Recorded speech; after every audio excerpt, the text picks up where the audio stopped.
Сайн уу ичиго байна. За ингээд танд яг одоо хэрэгтэй байгаа сахиусан тэнгэрийн мессежийг хүргэе. Та эдгээр 3 дүрснээс хамгийн их татгаж байгаа нэг дүрсээ сонгоод бичлэгээ хүлээж аваарай. Эхний дүрсийг сонгосон танд өгж байгаа мессеж бол та аль хэдийн бэлэн болсон.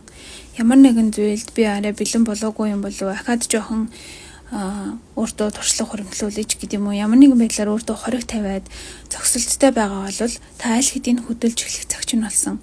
Танд эмэгтэй, эрэгтэй энерги буюу хүлээж авах, мөн өөрөөсөө хичээл зүтгэл гаргах, үйлдэл хийх энерги аль хэдийн бүрэлдсэн байгаа учраас зориг гаргаад шийдвэртэйгээр тухайн үйлдэлээ хийгээд үзээрэй. Та аль хэдийн бэлэн болсон.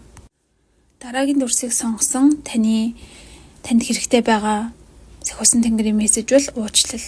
Та хин нэгнээс сонссон муухай үг, хин нэгнээс хүлээж исэн зүйлээ боддоор хүлээж авч чадаагүй байдлаасаа болоод зүрх сэтгэлээ тухайн зүйлээс болоод шархлуулсаар, хүлээсээр ямар нэгэн зүйлд зууралцсаар байна уу? Яг одоо та тухайн зүйлийг тавьж явуулах, тэр хүнийг тухайн үйлдэлтэй хамт уучлах цаг болсон.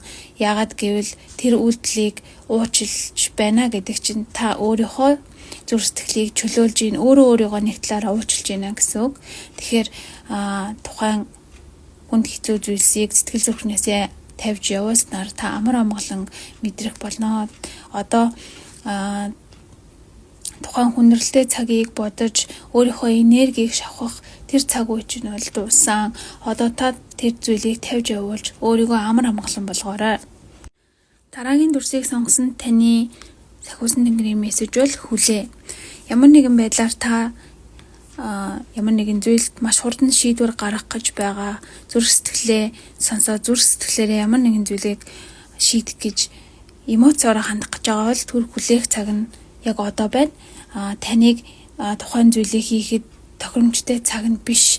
Мөн бага зэрэг хүлээсний дараа энэ зүйлийг хийх тохиромжтой цаг хугацаа нь ирнэ гэсэн зүйлийг сахиусан тэнгэр нь дамжуулж байна. Тэгэхээр та ямар нэгэн зүйлийг яарж адгаж шийдвэр гаргахгүй байхыг зөвлөж байна.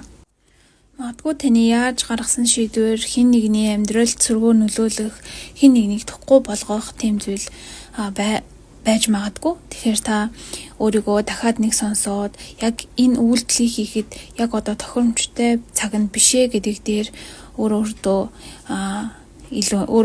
илүү ойлголцохыг илүүд үзээрэй. Магадгүй танд энэ шийдвэрийг гаргахад, энэ үйлдэлийг хийхэд тодорхой хэмжээний цаг хугацаа шаардлагатай байж магадгүй. Тэгэхээр өөрийгөө илүү сайн сонсоорой.